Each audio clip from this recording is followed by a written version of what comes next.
Hey, it's Kevin with the New Warehouse Podcast, bringing you a new episode today. And on today's episode, we are going to talk to Georg Meyer, who is an independent director at Assembled Products, Inc. And we are going to learn about what does Assembled Products do, and we're also going to dive into their journey of growth on the warehouse operations front. And we're going to hear a little bit about how they decided to move out of leasing spaces and how to invest in and build out their own real estate and warehouse, and also their choice to develop their own WMS and why they made that decision, and also how that has impacted their business and what they've seen from that. So we're really going to get a sense of how this company has grown over time from an operations standpoint and what it exactly means. So I'm excited to hear about this. And if you are a longtime listener, you may remember that we've actually had George's wife on the show before, reading her supply chain Christmas story a few years back. So supply chain throughout the entire family. I'm guessing over there, George. So welcome to the show. How are you? Pretty good. Thanks. Thank you very much, Kevin. And you may actually see, if you have the video, that the supply chain books are here in the back. Yes. I'm using Megan's office today. I thought that's what I saw in the corner there, a little Yep. supply chain Jane, right? So good to see, Yep. and good to be talking to you now as well. So kick us off here. Tell us a little bit about Assembled Products and what it is that you all do. Yeah. So what we do is really pretty much in the name. It's mainly assemblies and kits. We're a small company located in Iowa. We do a lot of work for John Deere and then some of the suppliers to John Deere. So one is kitting, putting different parts in bags, and Sure. some of it is assemblies like fenders and like some pre-assemblies that are delivered. We were basically a spin-off from a big fastener distributor. We were started in 2005 and now have grown to a company that's around $20 million. I have about 35 employees, All right. and we are located in primarily Des Moines, Iowa. For a while, we had operations also in Chicago and Augusta, Georgia. But in these last couple of years, with the way the economy's been going, we've been consolidating everything into our big operation in Urbandale. Interesting. Okay, so kind of centralizing that, which makes a lot of sense, and obviously Iowa, if you're doing a lot of things with John Deere, I imagine is a good location to be in. That's really big time farmland out there, right? So tell us a little bit about the operational setup. Like, what does your warehouse operation look like? You mentioned you have just one facility now at this point. Is that right? Yep. So we have one facility. It's about 80,000 square foot, All right. and that's the majority of it is really storage, and then that's also where we have the production for all the kitting and assembly, and a small office space. Gotcha. Okay. And are tell us like a little bit about the products that you're handling, because if I think John Deere, like I'm thinking, there might be some big items involved Yeah. here, right? Is that the case?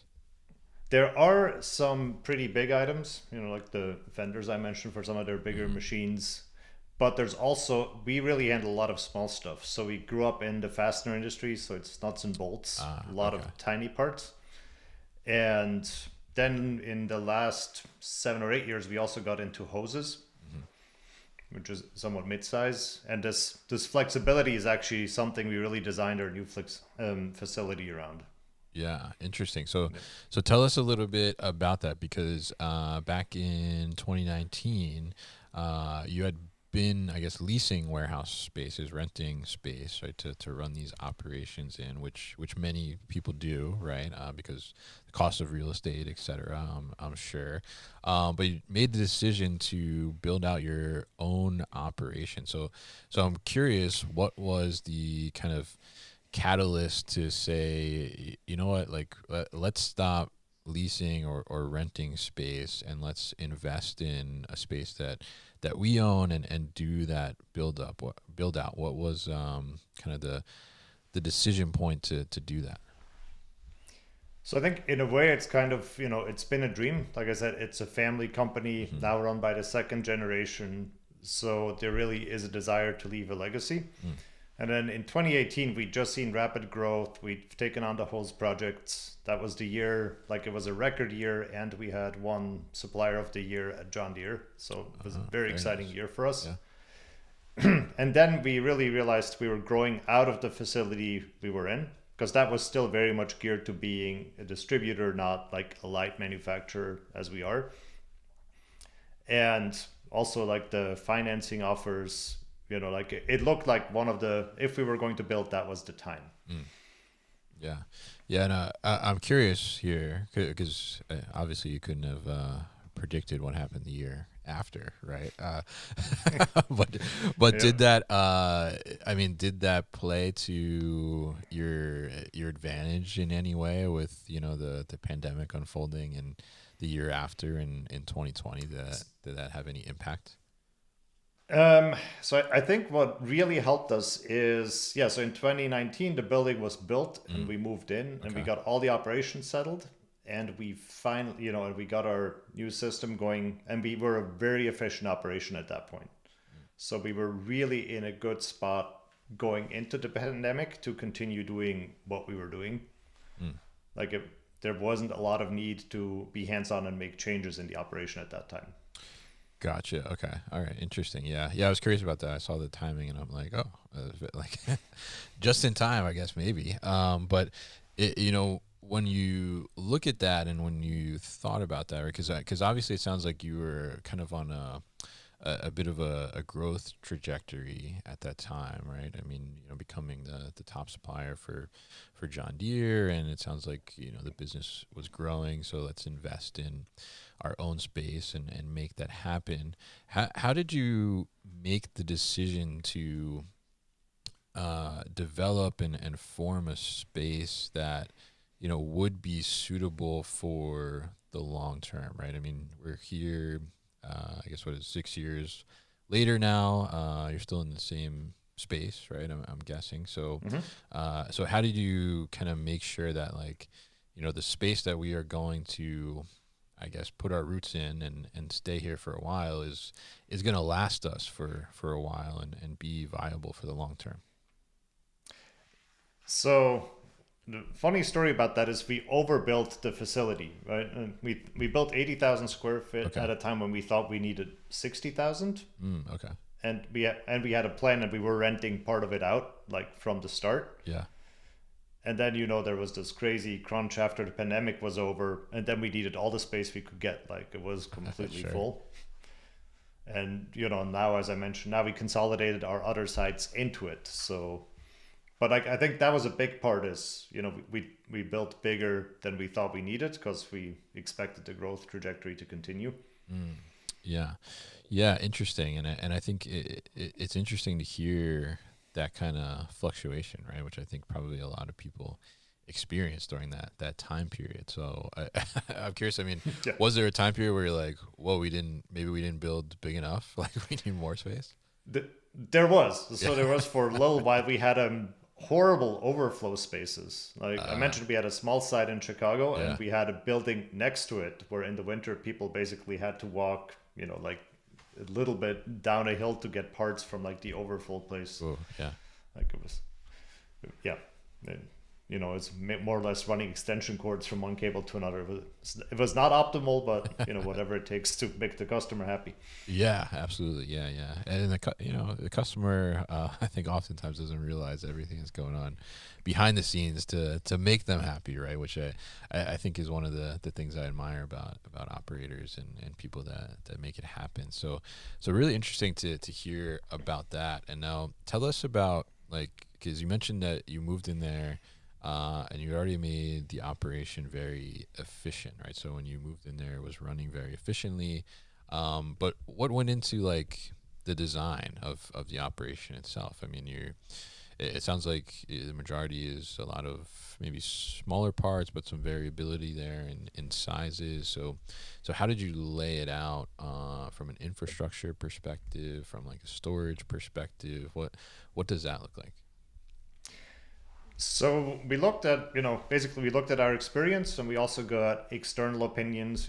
We got somebody when we got the new racking to say what is their recommended layout. We got Iowa State involved and kind of looked at what are their best practices.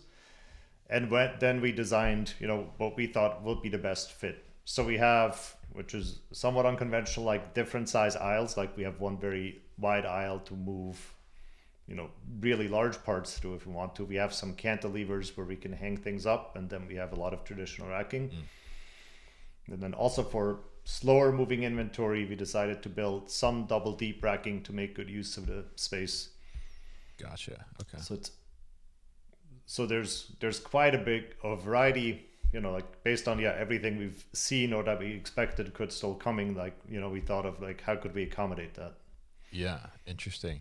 Yeah. Interesting. And so, some of that racking and things like that, I mean, is it's not permanent, but it's not easy to just like pick up and move for 1 month or something like that. So how did you talked about like you overbuilt a little bit from a space perspective, but how did you think about like the layout of those different storage types to accommodate like future growth or potential flexibility if you needed it? Yeah, so with the overbuilding, we also, overbuilt the racking. The whole warehouse was like filled with racking from the beginning, even the space that we thought we were going to rent out.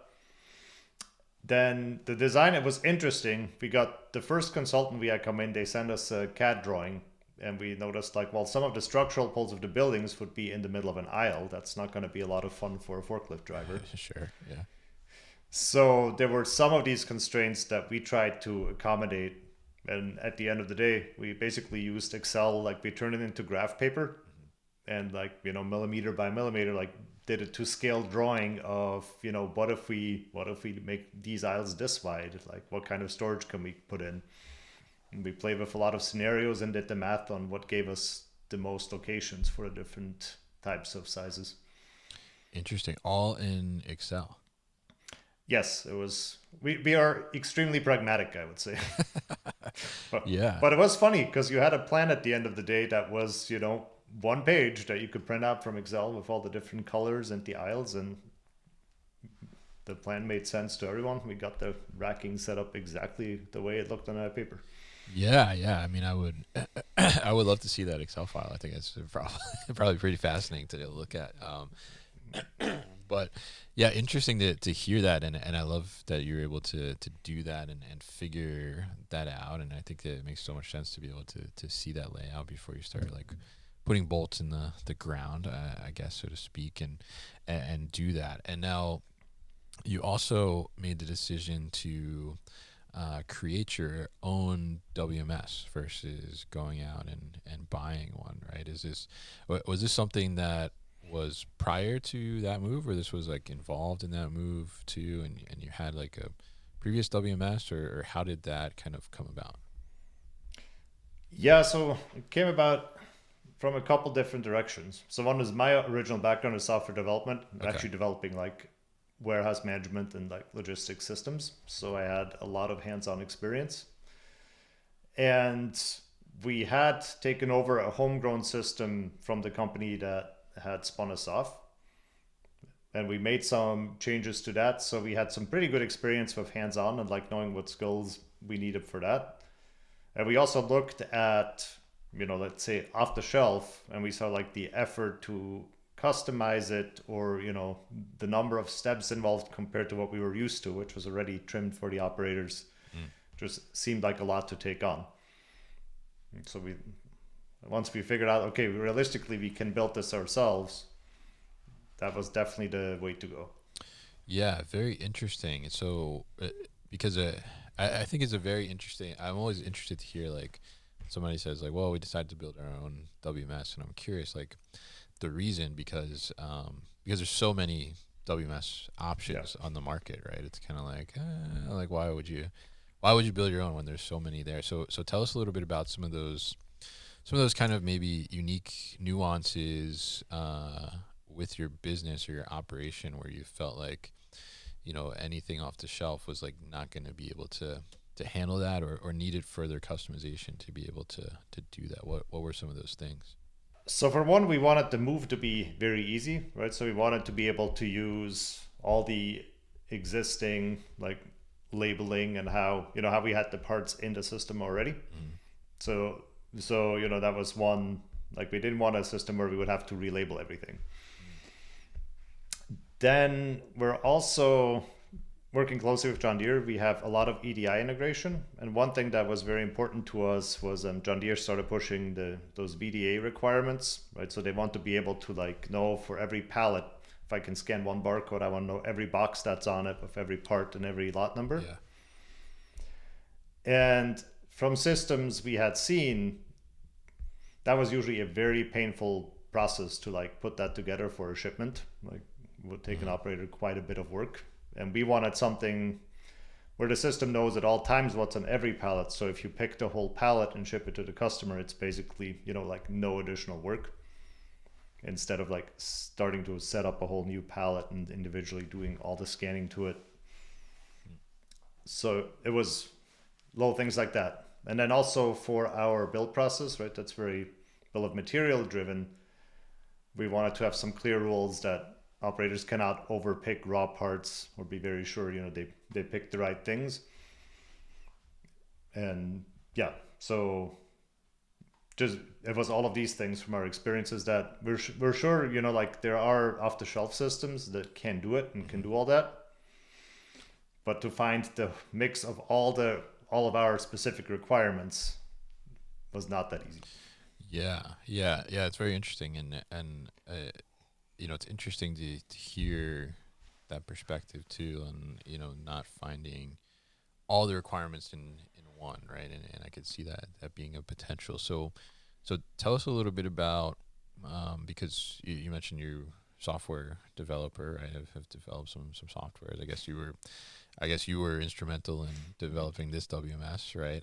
So when you thought about it, not only from the perspective of like the business, but then also like the users that are working with it every day, you mentioned something a little earlier about like how it had been trimmed down for like ease of use. So tell us a little bit about kind of like the approach to the user interface, and how did you make sure that when creating this WMS that if I'm pulling these orders or these items or putting an order together, that it's very simple to use and like straightforward to use. How did you approach the actual user experience of the system?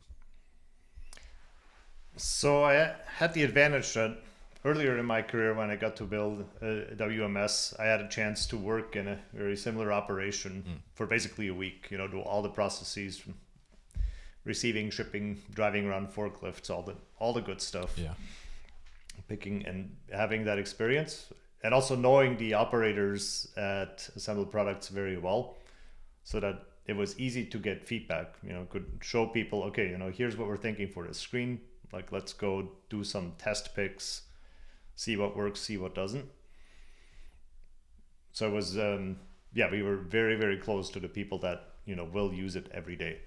Yeah. And then there was also a pretty intense phase, especially after the move, where we had some tweaks where we figured, some things that seemed like a good idea are actually not that good. So we scaled back some of the more ambitious features and said, let's reintroduce those once everything is stable with the basics.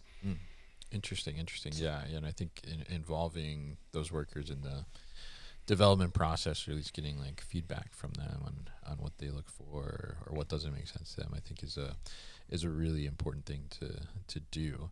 So now tell us a little bit about kind of the approach to some of the newer technologies that we're seeing in the warehouse space. Like, are you guys leveraging any kind of robotics or AI or automation? What is the approach to that for the business? So at this point, we're very curious. This is not a very high margin business, so like we're very much like focused on efficiency. But we're always exploring when we see things, and like I think we're thinking about like automated forklifts or something. There's probably some real potential. Now, AI, we're starting to look at using it, especially for more quality control stuff. Like there's a lot of things that we do with taking pictures and taking weights to make sure, parts are built correctly. And I think that's one area where we see potential. Yeah. Interesting. Yeah. Yeah. And I think it's interesting because I guess you said you're like $20 million company, right? So you'd be like mid market or so, maybe small business side of things, right? But I think it's very interesting to hear because that segment of the market, right, I think is starting to see, and I'm curious if you're seeing the same, right? Is seeing some technologies and some of these, newer kind of next level solutions for warehouse operations, starting to see more kind of accessibility from that perspective. Do you see that, and do you feel like the options are getting larger or opening up more to a company of your size? Yeah, I would say so. So I also do some consulting for other companies, and I Hmm. see, them like working now, automating things with robots or cobots that you wouldn't have seen a few years ago. So I think the price point is definitely getting more attractive. Yeah, yeah, Yeah. definitely, yeah. And what I guess when you look at these technologies, like whether it's for assembled products specifically or just in general, I mean, what are you seeing that's out there that you think is like really exciting and is something that is like viable for the long term? So I think there's a lot, like auto store, like, or, anything, right, that brings the parts to the operator rather Mm. than like making the operator do a lot of travel time. That I think, people are going to go to more and more because that's also fairly or like easier to automate, I would say. Yeah, yeah, definitely. And so when you look at your space, right, you have 80,000 square feet, you said, right? And it sounds like you're able to centralize that. I mean, what are what are some of your biggest challenges in there? Like, is it, like, do you have to keep a lot of inventory on hand to be able to supply John Deere? I mean, is it like space constraints, or what do you see are some of the top challenges in your business? So we do, keep a lot of inventory on hand because like that is one reason why we built the facility as big as we want, Sure. because that's, for one, we come from a distribution mindset. So you want to have stuff on hand and you can prevent, or you can help the customer out of a lot of problematic situations if you just have what they need. Yeah. Then, like a challenge is like if we get work, right, that involves a ton of really big parts, right, like giant assemblies, then we would have to look at, okay, what is the, how do we arrange things to work on that? Yeah, yeah, interesting, and I think it's interesting to hear, some of the nuances of different operations and what's going on there. So obviously, very interesting to hear about kind of the shift from, having this leased or rented space to having your own space, and then sounds like navigating some some very high demand points in time, which I think we all kind of face there, and how to go about that, and then looking at it from the technology, that software kind of foundational level in the WMS, on, what's available versus what we can do internally, and then ultimately choosing to go internal. So if somebody is kind of in the same position, right, where they're thinking about, building out their own facility versus continuing to lease, what would be some of like your advice for them? How would you kind of guide them or advise them to, maybe avoid some mistakes, or make sure that they're making the right decision? I mean, I think it's one of the most exciting things you can do if you have the opportunity to think about it. And then if your company, right, if you're very operations production focused, this is probably the one chance to really like build something the way you want it, right? It's Mm. very rare that you find leased space that doesn't impose a lot of constraints on your operation. It's whether it's like, like does the floor hold enough? Is the building old? Are the structural poles like in the wrong places? I think one thing we learned early on is make sure, with the builder, you decide where exactly your dock doors are going to go, because like that's one of the first things that's basically set in stone.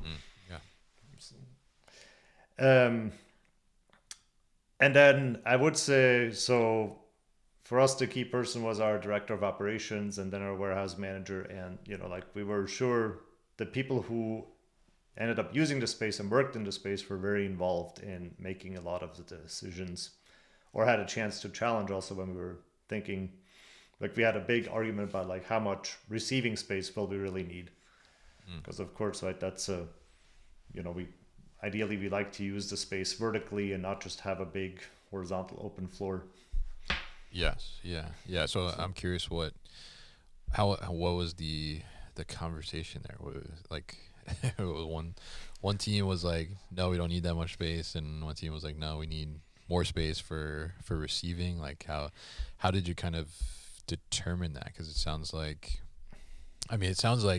at the time, right, when you were making this decision to go into a new facility, that there was still like space to grow, right? And then it sounds like you got kind of like slammed at the end of the pandemic there, and somebody at that time was probably like, I told you we needed more receiving space, right?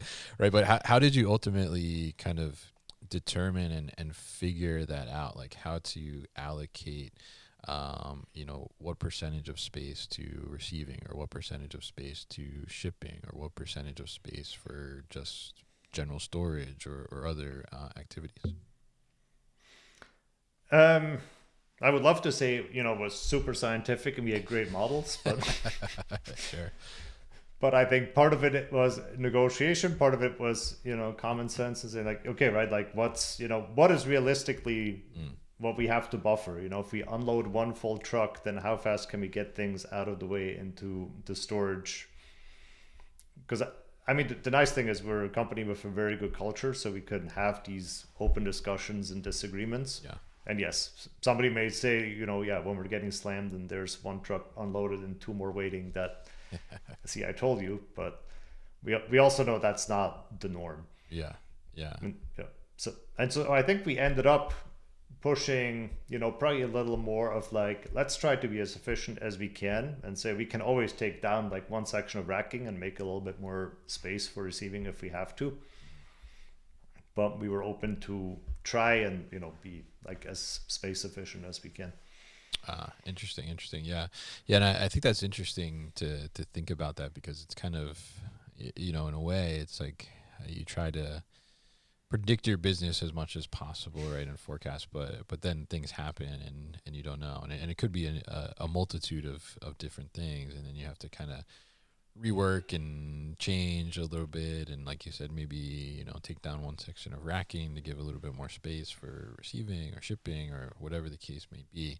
So very interesting to hear that kind of like behind the scenes there.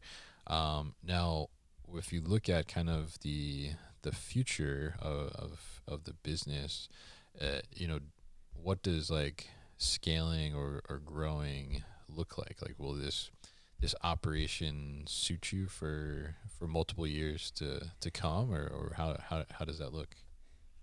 I think in our perfect world we'll grow out of it, but Yeah. at the moment it looks like we're definitely in a good place. For a couple of years, we have capacity to take on more business. We are, past the peak from the post-pandemic. And I think what will be interesting is, we're going to do probably more diverse business. Right now, we really do a ton for John Deere, and we love them, and we like to do as much as we can for them. Sure. But we're also, more branching out and seeing like how do we take our capabilities and make them available for other similar customers. Got it. Okay. All right. Very interesting, and very interesting to talk to you today about this kind of journey here, and some of the behind the scenes and the thinking that went into developing this new operation, and then also the WMS side as well. So really appreciate you sharing those thoughts and insight with us here too, as well, for other operators to learn from who may be thinking about similar decisions and similar moves too. So really appreciate you coming on this show and talking to me here, George. If people want to get in touch or they want to learn more about assembled products, what's the best way to do that? Go to our website, assembled.pro. That would be the easiest. Also, we are very customer service minded, so you can give us a call at 515-278-7030, and somebody will pick up the phone within 3 rings during business hours. All right.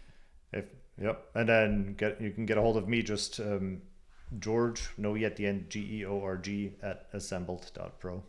All right, fantastic. And we will definitely put all that information at thenewwarehouse.com as well as in the show notes. So, George, thank you once again for your time on the show today.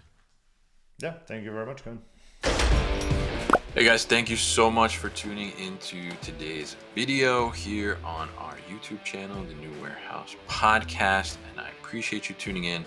If you liked what you saw, make sure you subscribe to our channel, and if you like this video in particular, make sure you like it as well. And if you want to get this great t-shirt that you see in the video behind me, Warehouses Are Sexy, head to warehousesaresexy.com and get your own.